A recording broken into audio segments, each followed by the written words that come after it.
Chegando na nossa programação, tava ali, tá aqui do meu lado, Ale de Lara. Ale, obrigada, é sempre um prazer recebê-lo aqui. Tem o Ale aqui na minha câmera aberta? Tem, Ale de Lara aqui com a gente. Obrigada, Ale de Lara, que é sócio-diretor da Pine Agronegócio. Seja bem-vindo. Oi, Paula, bom dia. Obrigado pelo convite novamente. Bom dia, Marcos. Bom dia, Débora. Bom dia. Nesse curso eu vou estar, hein? Ah, sim. Nesse eu não falto, viu, gente? Esse daí, com certeza, estarei presente. Ale, sempre... Eu tenho esse privilégio, né? Eu falo que eu vou aprendendo a cada dia aqui com vocês, mas agora eu quero aprender a operar mesmo. Vou estar presente aí. Ale, pra gente começar essa nossa conversa, em primeiro lugar, né? Quero agradecer, seja sempre muito bem-vinda aqui à nossa programação. Queria falar um pouquinho sobre China, até vou abrir aqui a matéria, porque eu estava falando mais cedo com o Jason, inclusive, sobre China, e aí eu fiz uma pergunta de commodity, eu vou falar com o Ale.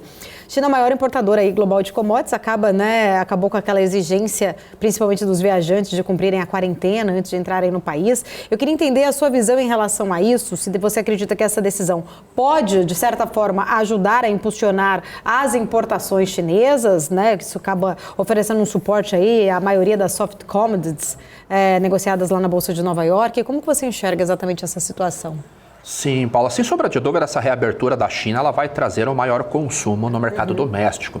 Até será a primeira viagem, será o primeiro feriado de Ano Novo chinês, o primeiro feriado lunar, após 3 anos que a população poderá viajar de maneira normal. Então espera-se um volume de viagem acima de 2 bilhões de pessoas viajando. Mas só tem 1,5 bilhão na China, mas é que a pessoa tem que ir e voltar. Até para o exterior, há uma quantidade enorme de pessoas em filas para tirarem passaportes para visitarem outros países. Já começou até a dar alguns problemas. Então, essa quantidade de pessoas viajando em trânsito certamente vai aumentar o consumo de basicamente todos os produtos na China, tanto de commodities energéticas como de commodities softs. Para alimentação fora de casa, óleo de soja, milho, carnes, deve aumentar sem sombra de dúvidas o consumo. Ale, essa semana a gente falou aqui de um assunto, eu li essa notícia, comentei, acho que foi com o Van Dijk ainda, falei, eu vou falar com a Ale essa semana sobre isso.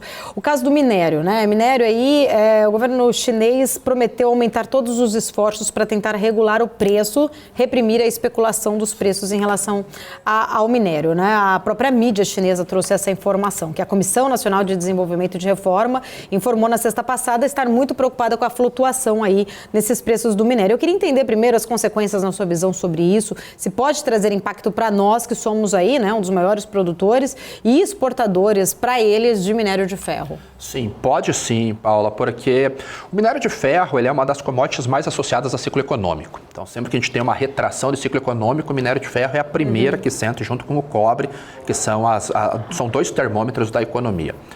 A reabertura, a expectativa de reabertura da China já animou o mercado e o petróleo acabou tendo um movimento de alta, né, no final do ano passado.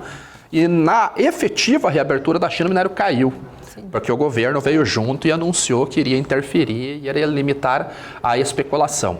Só que junto a isso tem 2 dados que eu acho muito importantes para nós analisarmos o minério de ferro. Primeiro, todo minério de ferro negociado na Bolsa, ele é para a China. Então, ele tem um incotermo lá, CFR, que quer dizer custo e frete, para a China. Então, tanto nos Estados Unidos, através do TIO, que é na COMEX, ou o contrato FEF na Bolsa de Singapura, é o minério que está indo para a China. Quando nós olhamos os indicadores de fretes internacionais, especificamente de minério de ferro, que é o índice do Capesize, ele perdeu 1/4 do valor só esta semana. Então, na segunda para a terça-feira, ele perdeu 27,5% do preço. Isso mostra que a demanda por minério de ferro está baixa nesse momento. Os estoques na China, eles estão relativamente baixos, mas não sazonalmente os mais baixos que tem, eles estão em 136 milhões de toneladas. Então, para o período do ano é relativamente normal. Mas um outro dado que me preocupa bastante são os lay-ups de navios, que é a quantidade de navios que está parado sem carga. E ele pode ser medido de 2 maneiras, ou por menor contratação de navios, então você tem uma quantidade de navios parados porque não há contratação de fretes, ou porque navios estão saindo do mercado porque o custo de operação está muito alto, e é o que aconteceu agora. Como o petróleo, apesar da queda, ele ainda continua em patamares elevados, o bunker marítimo, que é o combustível da navegação, está em patamares elevados e há uma retração da demanda para minério de ferro na China, o custo de manutenção da embarcação ficou muito alto. Muitos navios saíram do mercado. Junto com uma queda nos indicadores de frete e uns estoques razoáveis na China, nós temos esse cenário que pode ter uma redução de demanda no curto prazo, mesmo que nós tenhamos uma reabertura da economia, estímulos por parte do governo e estoques razoavelmente normais ali, podendo até aumentar nos próximos meses. Então, eu acho que a gente não tem um cenário muito favorável para o minério no curtíssimo prazo. Marcos Saravalli. Eu vou aproveitar para fazer uma consultoria aqui também. Falei, né? Ele estava até agora há pouco respondendo, agora ele pergunta. Inclusive, eu estava no final de semana, estava no interior, né? Mudar de assunto, trazer aqui para o Brasil, né? E tá todo mundo reclamando, pelo menos aqui em São Paulo, não para a chuva, né? Cidade de São Paulo, no interior também está chovendo muito. Como é que você tem visto o quanto isso ajuda ou atrapalha a expectativa dessa safra? Eu vi milho, nossa, impressionante, mas também tem um lado ruim, um lado bom, enfim. Como é que essa chuva tem afetado a expectativa, a questão de preço e para a safra, principalmente de grãos aqui? Começando pela soja, Marcos, o plantio não terminou. A gente está em 98% do plantio da soja finalizado. Então, o Rio Grande do Sul ainda está plantando, o Paraná ainda tem um tasquinho lá para plantar ainda, mas a colheita também já começou. Então, nós estamos naquele momento que, nas áreas que estão sendo plantadas, a chuva é bem-vinda, especialmente no Rio Grande do Sul, que está com problema hídrico lá. Foi muito quente, muito seco, similar ao que aconteceu na Argentina.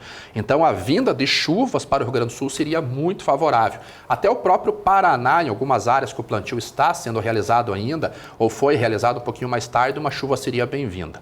Naquelas áreas do Paraná que já concluiu o plantio, já amadureceu a soja e começaria a colheita agora nos próximos dias, a chuva teria que parar, porque senão a colheitadeira não consegue entrar. É a mesma situação que acontece no Mato Grosso, Mato Norte e do Mato Grosso do Sul.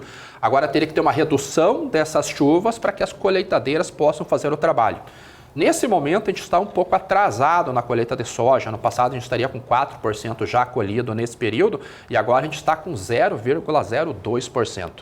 Então, nessas áreas que a colheita tem que avançar, teria que haver um corte de chuvas e na área onde o plantio está acontecendo, teria que vir uma chuva. Seria uma inversão do Laninha, que é o que está ao contrário, né? Quando a gente tem seca no sul e chuva no centro-oeste, a gente precisaria inverter esse quadro para ficar mais favorável. Vai atrapalhar os números de produção? De forma alguma. O Brasil deve vir, sem sombra de dúvida, com uma produção acima de 153 milhões de toneladas de soja. Milho, cenário muito parecido, a gente deve vir com 26, 27 milhões de toneladas agora na safra de verão e no total da temporada, considerando a segunda e a terceira safra, mais de 125 milhões de toneladas. Então é muito milho e é muita soja essa temporada, felizmente, aqui no Brasil. Muito bom. E até a gente estava falando aqui sobre proteínas, né? Como é que isso deve afetar proteína, né? Pensando que a gente, para quem é do campo, né? Eu não sou, né? Fala que o frango é o famoso milho que voa, né? Isso, é um saco de milho com pena e bico. Como é que tem expectativa também isso para chegar até o consumidor? O consumidor, não os consumidores, mas principalmente proteína, né? Nós temos dois cenários aqui agora que eles chegam a ser até conflitantes. Começando pelas safras, apesar dos bons números de safra que nós vamos ter, os preços não devem ceder, porque o balanço global ele é muito apertado. Amanhã sai o relatório de oferta e demanda pelo Departamento de Agricultura dos Estados Unidos e a Argentina deve ter uma redução na safra que vai impactar na safra global. Eu acredito que o departamento pode até aumentar um pouquinho os números dos Estados Unidos, tanto de produção agora dessa safra que já terminou a colheita, quanto dos estoques finais. Mas no quadro geral, o balanço ele é relativamente justo. Olhando pela hora da ração, principalmente no milho e no trigo. São as duas commodities que estão com balanço bem apertado. Então, dificilmente o preço cai. Ainda mais aqui no Brasil, que o Brasil bateu o recorde de exportação de milho, e o milho acaba sendo base de ração, os nossos estoques de passagem estão baixos. Como a produção do verão ela é muito pequena face à produção da segunda safra, então a gente deve ter um balanço apertado até junho. E isso vai deixar o custo de ração ainda caro para aquele pecuarista, o avicultor, o suinocultor, que tem que fazer a alimentação no intensivo. A gente está indo para uma sazonalidade de alta do preço da arroba, mas ela não começa a subir já. Até porque o pasto está bom por causa do volume de chuvas no Mato Grosso, Mato Grosso do Sul, São Paulo, então ele consegue reter esse boi. Os frigoríficos que compram o boi, eles estão com uma certa folga na escala. Porque saímos da passagem de final de ano, que tem um aumento do consumo, esse início de ano vem IPTU, IPVA, e material escolar e um monte de custos. Aquele corte mais nobre, que era o traseiro do boi, picanha, alcatra, filé mignon, contrafilé, ele perde um pouco o consumo e a gente começa a consumir o dianteiro do boi, que é mais barato. Então a gente já vê um movimento de queda nos cortes mais nobres e alta nos cortes menos nobres, né? Ou melhor, carne de segunda. E a arroba continua caindo ainda. Então o custo para quem é pecuarista, suinocultor, avicultor, deve permanecer alto ainda nesse começo do ano. Quando muda a sazonalidade, que a gente fala que é a saída do boi das águas, que começa a vir o período de seca, e ele é expresso no vencimento maio aqui na Bolsa B3, a arroba pode voltar a subir. Até porque a gente acredita que a demanda chinesa, junto com essa reabertura, vai ser mais forte. Nesse momento é fraco por causa do feriado. Então, se o mercado doméstico começa a voltar a consumir, o mercado de exportação começa a voltar a subir e nós entramos numa entre-safra, a gente deve ter preços melhores, ou margens melhores para o pecuarista, para o suinocultor, para o avicultor. Mas isso deve vir se vier a partir de abril só e não nesse curtíssimo prazo. Muito bom. Maravilha. Ô Ale, bom, tô olhando aqui o nosso chat já tem perguntas, eu queria fazer uma outra, mas dá prioridade aqui pro Atílio Felipe Neto, que está sempre aqui com a gente, falou assim, Paula, pergunta pro muso do petróleo sobre soja, o que esperar? É coisa do Cabral. O muso da soja agora, né? Vamos lá, o muso da soja agora. Coisa do Cabral. A soja nós temos um cenário brasileiro, um cenário global, e ali nós colocamos brasileiro, argentino e norte-americano no jogo, e mais a China vindo com a demanda. No Brasil, safra recorde. Nunca tivemos uma safra nem próximo de 150 milhões de toneladas. Então, a gente vai ser confirmado, muito provavelmente, esse número de 150 milhões. E o produtor brasileiro, ele está pouco vendido. Como os preços caíram muito do segundo semestre para agora, o produtor saiu da comercialização. Qual que é o problema? Muita soja para ser comercializada nessa entrada de safra. As trading companies, quem exporta, a gente fala que eles shortearam o basis, eles venderam o físico para entregar agora e vão começar a originar. Por quê? Porque em novembro, outubro, o basis, o prêmio de exportação, estava em patamares muito favoráveis para a venda. E o produtor não quis vender, a trader vendeu. Agora, com a entrada da safra, aumenta a oferta, esse indicador do mercado físico cai, a trading origina e ela ganha nesse spread entre originação e venda. E nós já vemos preços, até na primeira hora do agro, o rapaz comentou que em dezembro eles estavam oferecendo 175 na soja dele, agora está em 161. Então, a queda que teve nesses próximos dias. Então, esse é o mercado brasileiro. No mercado norte-americano, o cenário ele é de relativo aperto ainda na oferta. Os Estados Unidos teve uma produção menor do que estava previamente estabelecido. O commitment, que é o comprometido para exportação, que é um programa que o USDA estima, no início da temporada já está 80% concluído. Isso que ele começou dia 1º de setembro, vai até 31 de agosto. E o ritmo de exportação lá tem sido muito forte, mais alto do que os outros anos. Isso tem deixado o mercado com um relativo aperto entre a oferta e a demanda. Por isso que os estoques eles estão projetados próximos a 6 milhões de toneladas. Eu acho que o USDA aumenta um pouquinho, mas nada que vá resolver o balanço nos Estados Unidos. Como a Argentina, que o USDA estima uma produção de 49 milhões e meio de toneladas de soja, e eu acho que com muita sorte eles produzem 40 por causa da seca, vai dar sustentação para a soja por causa do farelo de soja lá na Bolsa de Chicago. Até os especuladores, os investidores estão com um recorde de posições compradas no farelo de soja. Então, o cenário que nós podemos ver é queda da soja no Brasil por causa do prêmio de exportação e do basis, que é um indicador regional, e sustentação na Bolsa de Chicago, apesar de eu acreditar numa possível queda no curto prazo agora, mas o trabalho de sazonalidade de alta vai fazer o seu efeito, podendo atingir a máxima ali entre junho e julho. A depender do real, nós poderemos ter uma soja abaixo de 180, talvez 170 reais nos portos, se o dólar voltar para próximo de 5 reais, ou podemos ver a soja voltando para 185, 190, se o dólar permanecer em patamares ali de 5,25, 5,30. Então, o dólar vai ser a chave para o mercado de soja. Mas para o produtor, o momento de vendas é agora. Não dá para esperar muito. Ale, todas essas informações, eu sempre falo, né, quando eu converso com a Lei de Lara aqui, que ou enciclopédia, né, Marcos Saravalli, sabe de tudo, Sim, os números, sim. e vão falando das exportações. Aí eu fico me perguntando, né, eu falei que eu vou fazer parte do curso, né, quero aprender a operar e entender um pouco mais. Eu fico pensando agora, a pessoa que está aqui nos assistindo, que ainda não opera, que quer aprender a operar commodity, né, o quão importante é ela ter todo esse tipo também de conhecimento, né, de entender exatamente esses pontos que são importantes para se tornar realmente aí, porque uma coisa é a gente falar de commodity, outra coisa é operar commodity, né? Tem a sua diferença. O quão importante é entender tudo isso para operar, porque às vezes de repente a pessoa fala assim, acho que eu prefiro nem operar commodity direto, vou operar uma ação que está, tipo assim, eu vou operar a Vale que está relacionada ao minério, mas não vou operar a commodity em si, porque eu não tenho tempo para entender tudo isso. É necessário realmente ter todas essas informações? Dá uma pista aí, só pra gente, quem está assistindo aqui, em relação à questão do curso. Eu sei que você vai passar isso exatamente no curso, mas o que é fundamental antes de tomar essa decisão de operar commodities? Ajuda muito, mesmo quem opera empresas, conhecer a dinâmica de commodities. Tá. Indo para o minério de ferro, que o principal peso da bolsa é a Vale, conhecendo como que funciona a dinâmica do minério de ferro, por as ações da Vale ter uma correlação acima de 92% com as cotações do minério, então se você conhece a dinâmica do minério de ferro, os indicadores técnicos do minério, consegue monitorar essas questões que eu comentei de frete, estoques na China, movimentação na bolsa de Dalian, custo de energia, custo de processamento, você consegue ter uma antecipação ao movimento que possa acontecer na Vale. E não olhar só a análise gráfica da empresa, que claro que é muito importante, mas você ganha alguns elementos para aumentar a tua seletividade na empresa.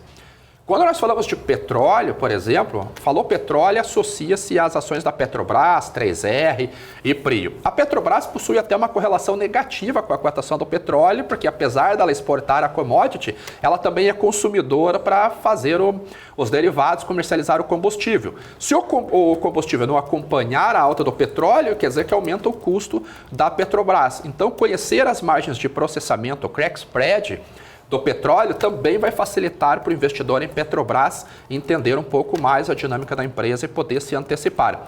Agora, se nós vemos uma tendência em uma determinada commodity, é possível operar diretamente aquela commodity e aproveitar integralmente o movimento do mercado.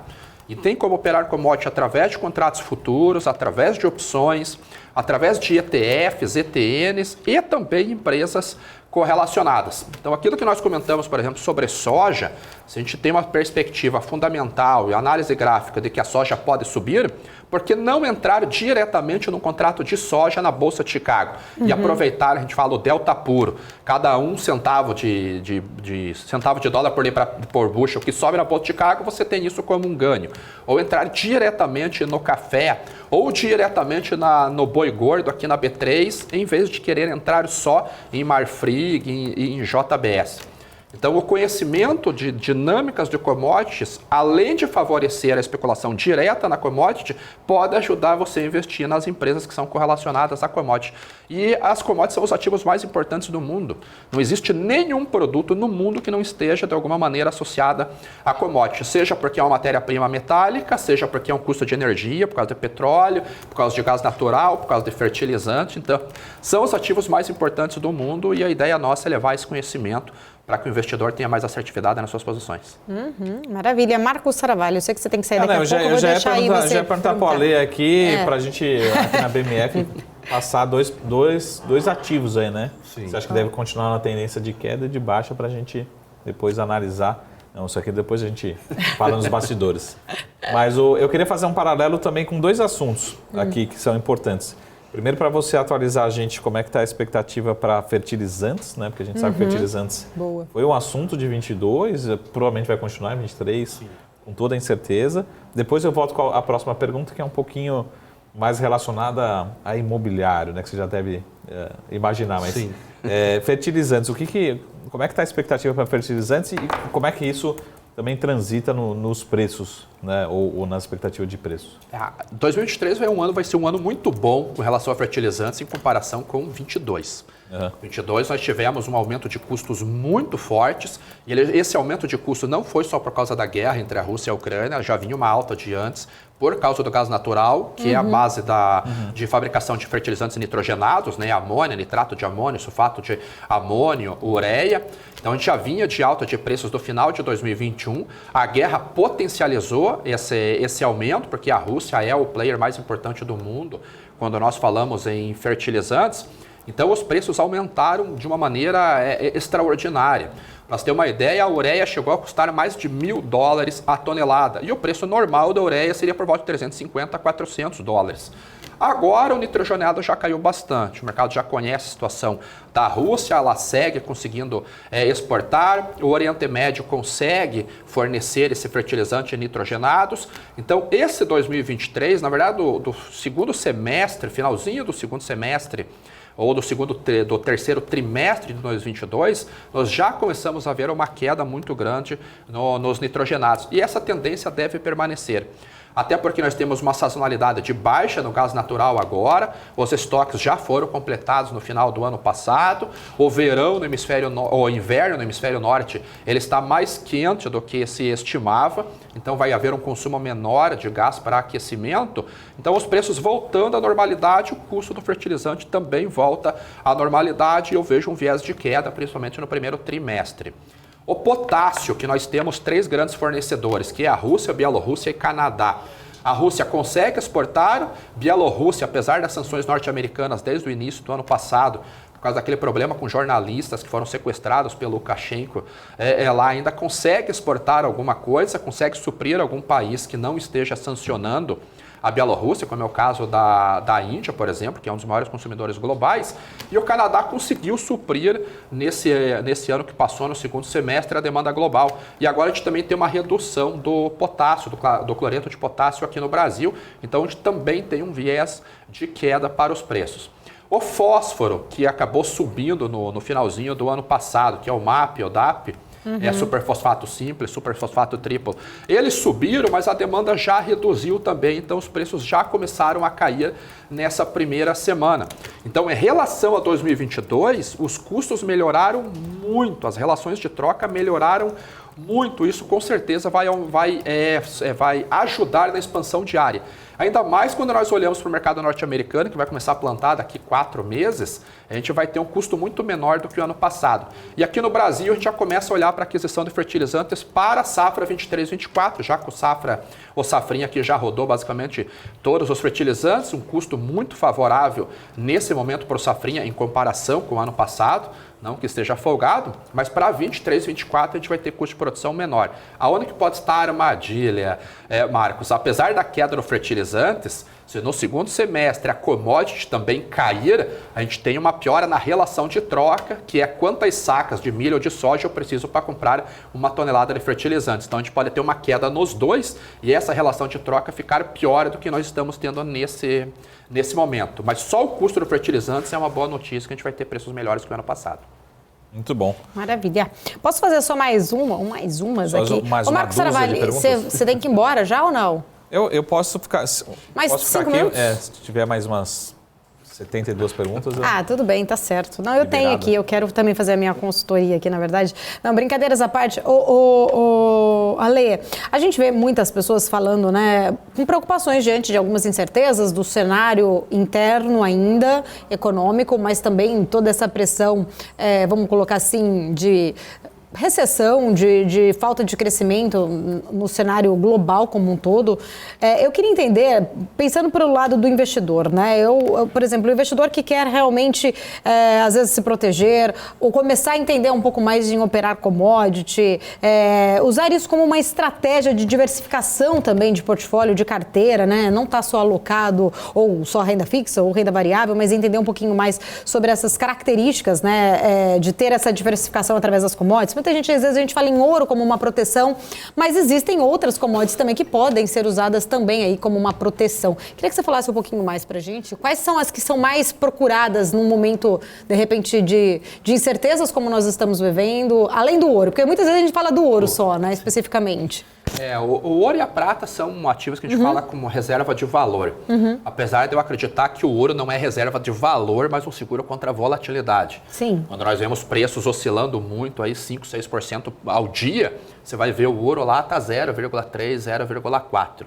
Ele é uma reserva de valor quando nós olhamos como um país que faz a sua reserva em ouro, como o Putin fez um pouco antes da guerra. Agora, para o investidor, o ouro não é uma reserva de valor, ele tem oscilação de preços como qualquer outro produto, mas ele passa a ser um ativo menos volátil. Então, você tem uma segurança na manutenção do preço que você entrou na operação.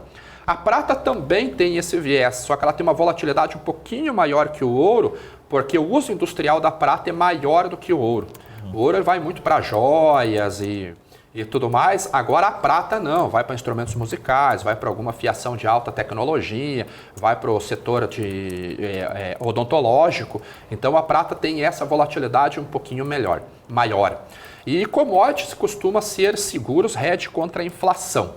Se nós estamos num cenário de inflação ou uma tentativa de colocar um cenário de inflação em queda através do aumento de juros, uma vantagem das commodities é que você não precisa estar comprado, você pode vender essa commodity. Então, se acredita-se que vai vir uma recessão e ela vai ser forte, quais as commodities que têm mais impacto num cenário recessivo? São commodities metálicas, como minério, como prata, alumínio, zinco. Commodities energéticas também, talvez o petróleo, gasolina, retinol, óleo diesel, porque diminui o consumo. Então, num cenário de recessão, como nós estamos vivendo com os temores de dia a dia, talvez vender commodities seja um seguro para proteger o capital. Tem que fazer uma análise exatamente do cenário, ver qual que é o país que tem maior influência naquela commodity, mas pode ser.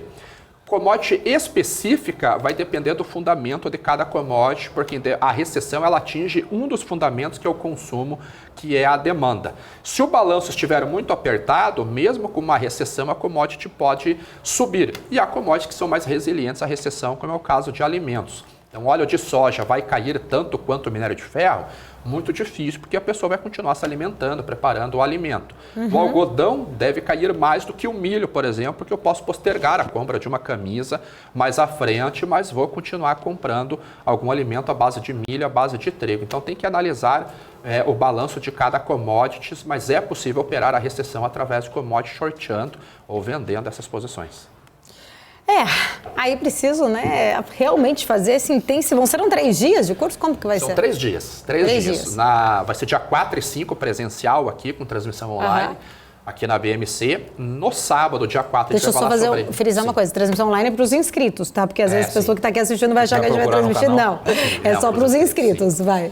No dia 4, no sábado, nós vamos falar sobre análise fundamentalista. Quais são os dados que movimentam os fundamentos da commodity? Oferta, demanda, níveis de produção de países mais importantes, estoques, curva de futuros, fretes, margens de processamento como driver de demanda. No domingo, nós vamos falar sobre derivativos. Qual é os derivativos que é possível operar, como abrir conta em corretora, quais as melhores corretoras para operar, uma introdução nesses derivativos, contratos futuros, opções, ETFs, ETNs. E na terça-feira, dia 7, vai ser só online, só para os inscritos, como mercado aberto.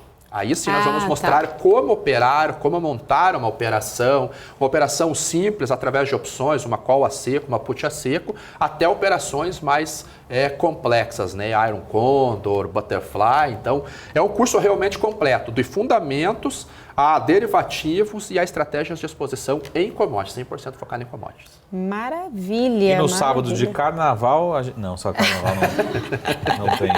Não, esse a gente vai fazer. Esse é o Marcos Saravalli. Tá certo, Ale.